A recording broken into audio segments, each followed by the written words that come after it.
Welcome. I'm the Deadwood Jedi, and we have another Clan Boss tune-up video today. This is the account of Eggman48. I know that's not how it's spelled, but I'm pretty sure that's how it's supposed to be said.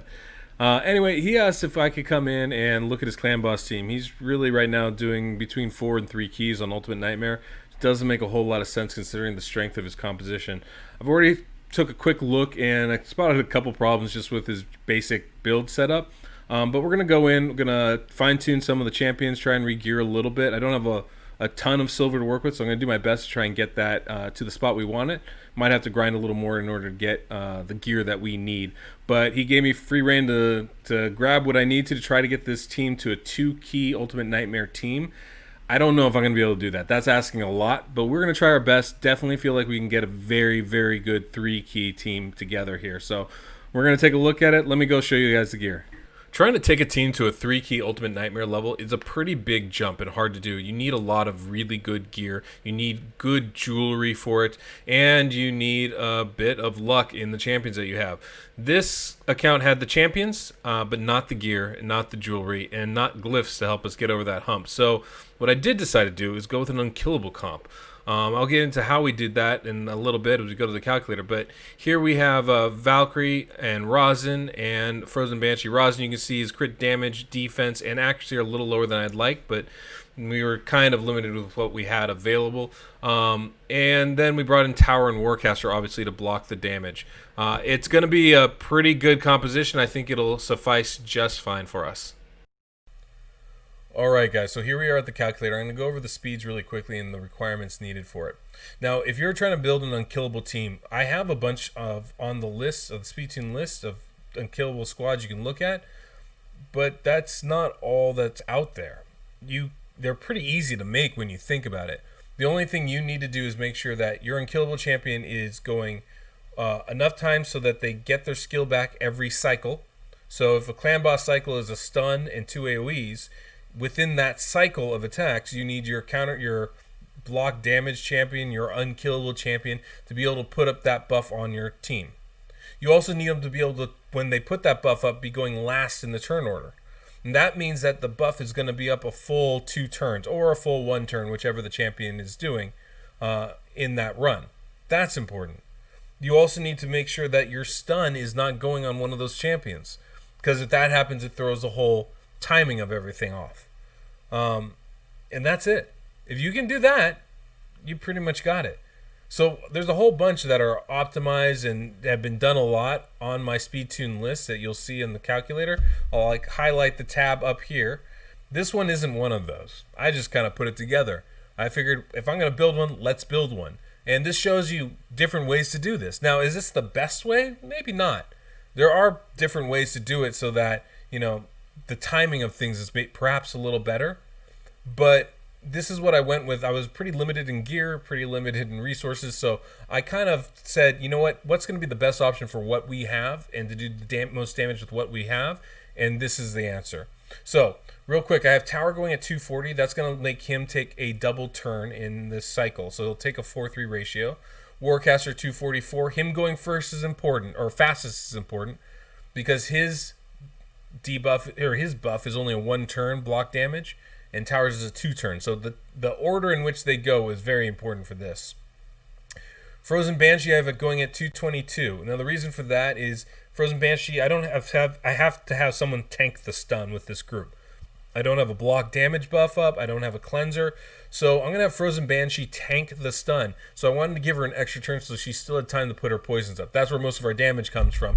So in order to do that, I have her going at a 4-3 ratio as well. A Valkyrie I have going at 171. That means she's going to be the slowest in the group, but it will allow her to put up her counterattack and have that on most of the team for most of the fight. Rosin's going at 176. And the Valkyrie spot has to be between 171 and 172. And then the Rosin spot needs to be between 172 and 179 or so. There's a little leeway in that. And same thing, Frozen Banshee just has to be above 220. I believe under 227 or 229 in that range. And then both the Warcaster and Tower, they have some leeway in the 240s. So they can go up to 245, maybe even higher than that. But you want to make sure that one of them is faster than the other specifically, and that's going to have to do with the block damage ability that they have. For this one, we're going to want Warcaster to go fastest. So as you can see, the only thing we have to really wait on is Tower. Tower has a 1 turn delay on his Unkillable ability, and that's going to be good to go. So now that we talked about the speeds and I've shown you the gear that these champions are going to be using, I do want to just talk a little bit about the composition itself. Obviously, Tower and Warcaster are the key components, putting up the block damage debuffs. If either of them get stunned, this whole composition is completely thrown off. So it's important that they are last in our turn order, and that they don't draw any aggro from the clan boss to take the stun. We have Frozen Banshee in our lead spot, primarily for that extra aura bonus that she gives with the for accuracy, but also she's moving at that extra fast pace to ensure that she can tank the stun and still get all of her attacks off. If I were going to put someone else in that position, like say Rosin right here, I would also try to move him at that speed instead of Frozen Banshee, so that they don't miss any of their attacks that they would normally get. The idea with the Unkillable compositions is basically you want to pour as much damage in as you can. It does mean that you can bring attack champions in and not build very high for defense. It means there's a lot of ways to actually make it work. Now, a couple interesting things about this one, and I will say this one more time, this composition is not optimal. It's not the best version of this that exists out there. It's simply a version of it. One that works for this team and these champions, but it does not mean that this is the best one for you. Now, one of the reasons why this one is not completely optimal is that Valkyrie is going to take a stun before we actually fall in sync and can click auto, which means we have to be a little creative as far as using her counterattack abilities go. If you watch the turns in which we use them, you'll notice that it is a little bit different. Frozen Banshee, you did see, took a stun as well already. There is a portion of this in the first, I want to say 4 or 5 or 6 turns, where we are slightly vulnerable at points and will take some damage. So we can't be completely glass cannons all around.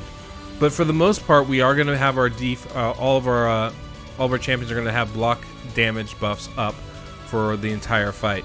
The only other things I would note, Rosin is completely unbooked, which I didn't realize till after this run. I kind of overlooked that. He's a spectacular champion. My Rosin does 100,000 damage on his A1. He'll do over 100,000 damage on his A2. The same A2 you just saw do 18,000 damage. And that's the stun that just went on Valkyrie there.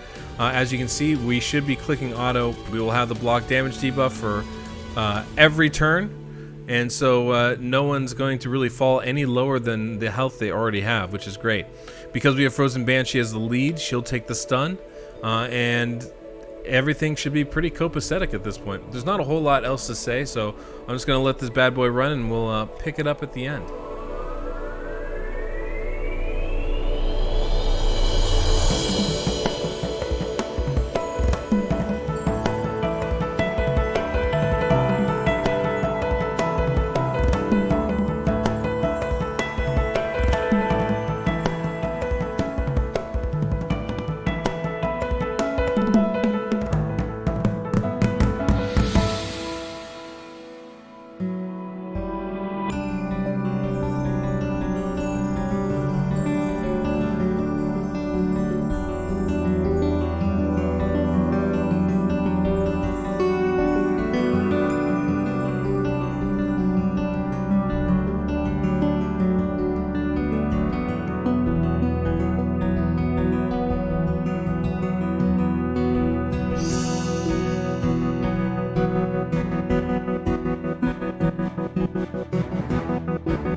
right, guys, so not too shabby. We did almost 30 million damage with an unkillable composition that's easily 3-key range. If we can book and gear up Rosin, we're going to be in 2-key range, no problem, I think. We can definitely add more crit rate to all of the champions in there. We could even try to bring in somebody else instead of like a Valkyrie. Maybe there's an ally attack champion that we could look at in the future. But this team is primed to continue to build and improve on their team as far as raid goes. Their account, I guess, is what I want to say. Anyway, guys, if you enjoyed this, hopefully you did. I thought it was pretty interesting. I don't like doing unkillable teams. I don't find them that interesting, but this was better than I had expected. So definitely, if you have the opportunity to do one of these teams, I do recommend, especially if you're not an endgame player, getting those big chests from the Ultimate Nightmare and the Nightmare Clan boss is really helpful for progressing your account. So I definitely recommend it. If this is your best option to get that 3-key on Ultimate Nightmare, do it. You won't regret it. It's definitely going to be good for you guys. Yeah, so hopefully this was helpful for you. If you found this interesting, please, please, please subscribe. Like the videos. That's the kind of stuff that enables me to continue to do these. I'm having a lot of fun doing it, and I appreciate your guys' support. It has been really impressive what you guys have, the amount of support I've been getting from you folks. So until next we meet, I'm the Deadwood Jedi.